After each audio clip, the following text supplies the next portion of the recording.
evening, it's 8 o'clock. I'm Sally Burdett, live from Johannesburg. Your top stories this evening. 1,800 miners are currently stuck underground at Sibanye-Stillwater Platinum Mine in Rustenburg. This while rescuers assess the safety of the shaft.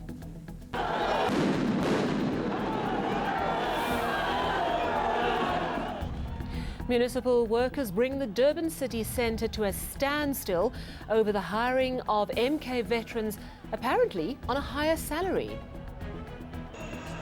And campaigning is in full swing. Party leaders crisscross the country trying to convince unsure voters to back them.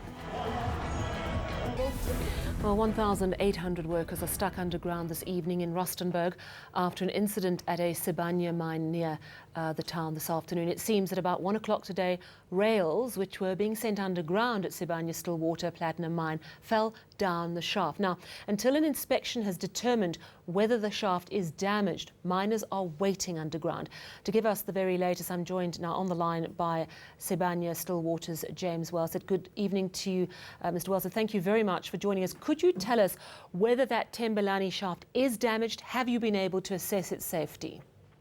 Hi, Sally.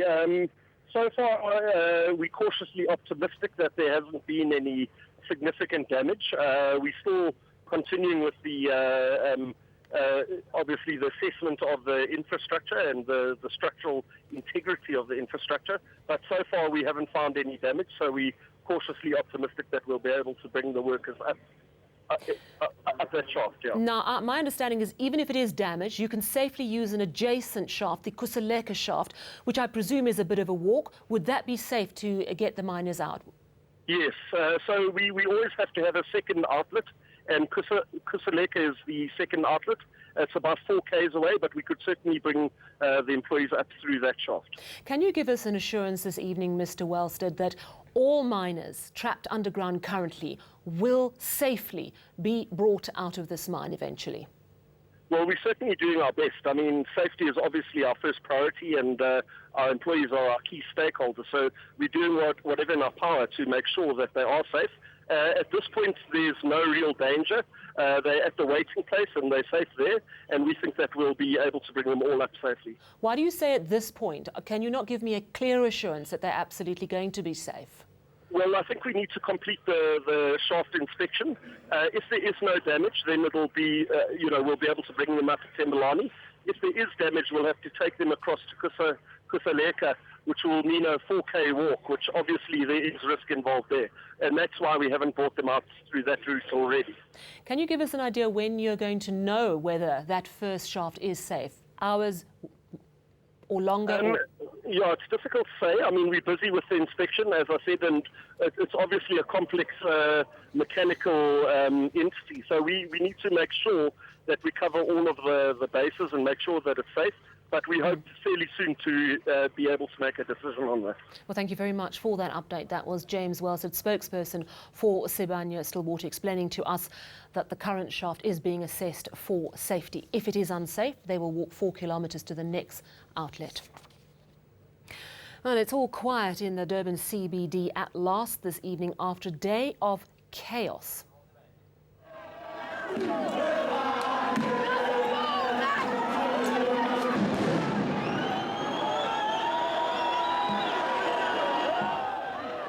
Municipal workers are outraged over the municipality's decision to upgrade the salaries of recently hired MK veterans. Now, workers are demanding they also be promoted so they can earn better wages. The city managers say that is not possible. Our reporter, Tubi Belani, has the latest. It all started in the morning as a peaceful protest when the workers were demanding to be addressed by the city officials in regards to the salary increases after the municipality decided to employ about 53 MK veteran members and upgraded them to grade 11 salaries. Now, after the meeting that has been going on inside the City Hall between the union and the officials of the municipality, the decision was reached that it is very impossible for the municipality to upgrade the thousands of workers who are here, who are working under water department, electricity. So after the municipality came out, they addressed the crowd and told them that, look, we can't give you exactly what you want. That's when the problem started. When people were on their way walking from the city hall, that's when they started disrupting everything. As you can see, they started burning this rubbish that they have been throwing all over the road. They started throwing stones to the police. As I'm speaking to you now, there's an ambulance next to me. I've seen 2 police officers that were injured that are currently being looked after by emergency personnel here. And that was Tube Vilani reporting to us from Durban a little earlier. Determined to stay, land invaders near Robbie Ridge in Tembisa say they won't leave until they're given land to relocate to. Now, they're tired of living in back rooms and say they're struggling to pay rent. The Red Ants attempted to evict them today, but the invaders began rebuilding structures shortly after authorities left the area. Our reporter Linda Kuhle-Xulu has the latest. This is what remains of the structures put up by land invaders near Robbie Ridge. The Red Ants, Johannesburg Metro Police Department and the South African Police Services tried removing them, confiscating some of the material and burning some structures. Residents say they were told by community leaders to invade the land. The leader mo bartishe more no barne lifilo le passage and then rekanara dula bata ba bantsi ba bana le rena all the time, but for now abayo ari tsiborna ba ile kae ipolitiki yekalani ukulwa ngathi ngoba singena lutho because ama parties afuna ukuhlulana ngathi and then basebenzise thina at the end of the day siyaluza. Residents are undeterred and have already started rebuilding here, salvaging what's left. They say this is the only way they can show they are serious about their demand for land. Linda Kuhle-Xulu in Tembisa. The ANC is upping the ante in the Western Cape with a week to go before the national elections. Today, its controversial Secretary-General Ace Magashule made his second visit to the province in less than a week to shore up the support of ANC voters. Over the weekend, Magashule claimed his phone had been tapped for political ends. Well, he says he has now laid a complaint with National Intelligence. Lindsay Dentlinger followed him on the campaign trail today and has this report.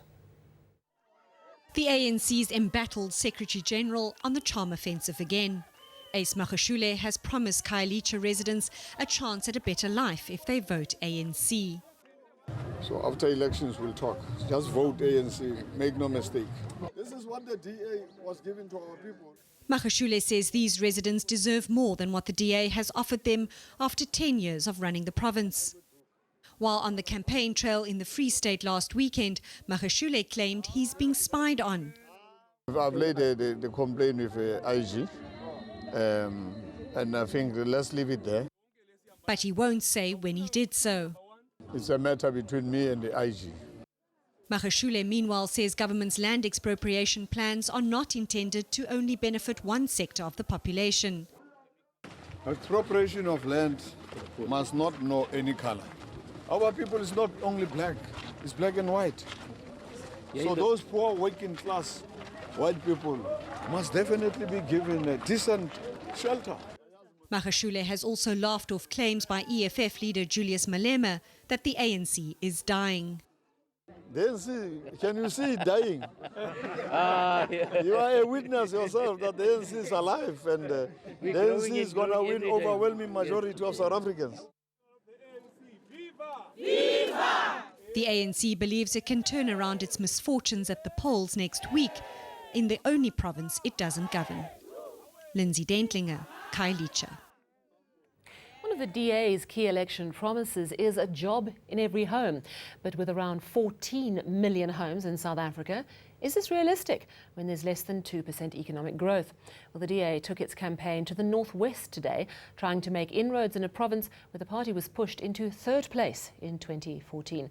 Nicholas Bauer reports from the township of Jericho in Madibeng. By everything inside of me, we will work hard to ensure that there will be a job in every home. Musi Maimane is adamant the DA will be able to deliver on unemployment where the ANC has failed. If you look at the national average, 41% of households don't have a single income coming into them. They depend on remittances, welfare, such as the home I'm at today. But actually, when you look at where the DA is in government in the Western Cape, that number is in 29%. When you look at Joburg and Tshwane, in the last 2 financial years, we've been able to create over 100,000 jobs. Joblessness stands at around 27%. 6 million South Africans are out of work, and almost 3 million have given up looking for a job. And the DA reckons it's due to the ANC's failed economic policies.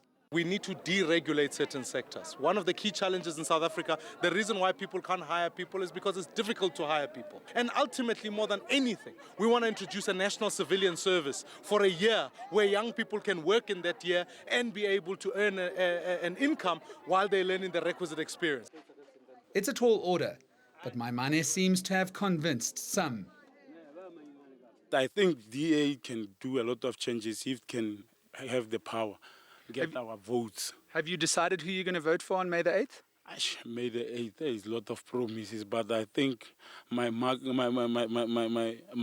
it can work with Mr. Maimane. The residents of Jericho are used to promises. And while some might be changing their political allegiance come May the 8th, will the promises the DA made here today be any different to what they've heard before? Nicolaus Bauer, Madibeng. EFF leader Julius Malema led a march to the Mangaung municipal offices today. The Red Berets chairperson in the Free State, Mandisa Makisini, handed over a list of demands to the local government. Malema told his supporters there are too many criminals still operating within the ANC, calling the governing party the enemy of the people. He's calling on police to protect the people and not the politicians in power. Malema ended off his day addressing the EFF Student Command at the University of the Free State. Still ahead on eNews at 8, our reporter Desin Thathia is in northern Mozambique, reporting on the devastation that Cyclone Kenneth has inflicted on Pemba. And in your business news, the rand lost some ground today, this mainly on the back of those fuel price increases which continue to surge.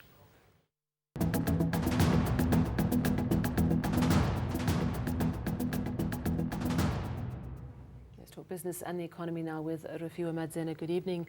Rufio, of course, all eyes on Rustenburg. 1,800 miners trapped underground. Hopefully, the shaft closest to them can be cleared for safety reasons. Otherwise, they've got a long trek, 4 kilometers to the next shaft. Unfortunately, Sibanye does not have the best safety record. And while, of course, preserving life is of paramount importance, it also does impact the bottom line. It does indeed, Sally, and as you say, this is nothing new to Sibanye, so they have come under pressure over the years for really just neglecting the safety measures at their different mines. We saw in November last year the share price in a day lost about 10% after they say they lost billions in profit due to fatalities. And if I could just give you a bit of context, about 45% of the fatalities we saw in the gold mining industry in 2018 were attributable to Sibanye.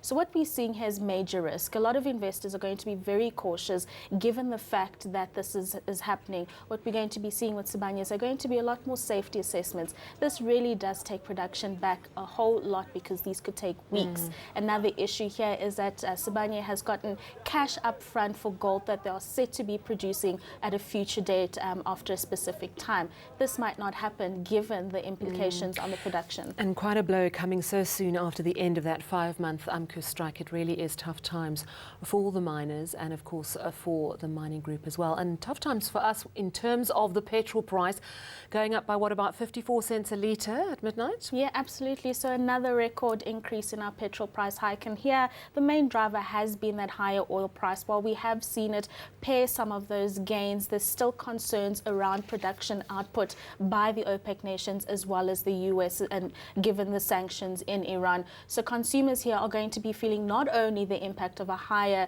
petrol price, it's going to trickle into the production of food and manufacturing as well. So it's going to be tough times. You're just a ball of fun tonight, aren't you? How are the markets?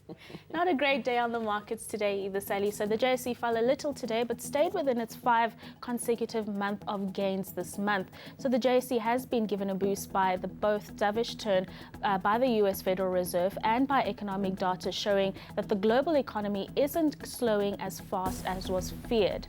If we take a look at your commodities, gold was higher today after disappointing Chinese manufacturing activity data. Meanwhile, oil prices dipped on expectations that rising output from the US and producer club OPEC would rise. If we take a look at the local unit, the rand has remained volatile as those fuel prices have continued to increase over the past 12 months. An unexpected result in next week's elections as well could cause major volatility for that local currency, Sally. Thank you very much, Rufima Madzena. Let's move now to northern Mozambique, and rescue teams are wading through floodwaters in what was once the city of Pemba. Cyclone Kenneth has killed at least 38 people, with winds of nearly 300 kilometres an hour pounding the area. Continuing rainfall is hampering rescue efforts, and our reporter Dessen Thathia is there with a team of rescuers. Most of the Rescue South Africa team has already flown out to Ibo Island. That's where they'll begin their assessments, just to look at the extent of the damage caused by Cyclone Kenneth. What you're seeing at the moment is some of the team members now splitting up food supplies to ensure that those that remain behind will have enough for the night and that there will be enough to feed the teams that are already working on the island. Ian Sher has managed to get in touch with the teams via satellite phone because there are very limited communications out there. Ian, what are the teams telling you?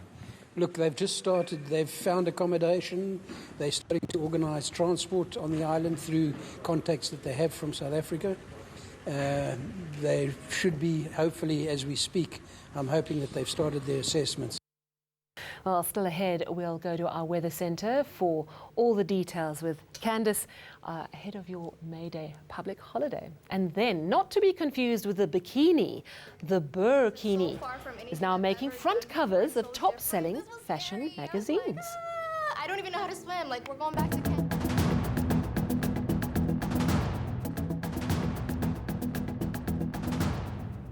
Let's head down to Cape Town now. Candice McKechnie, good evening to you. Are we going to have a great public holiday weather-wise tomorrow?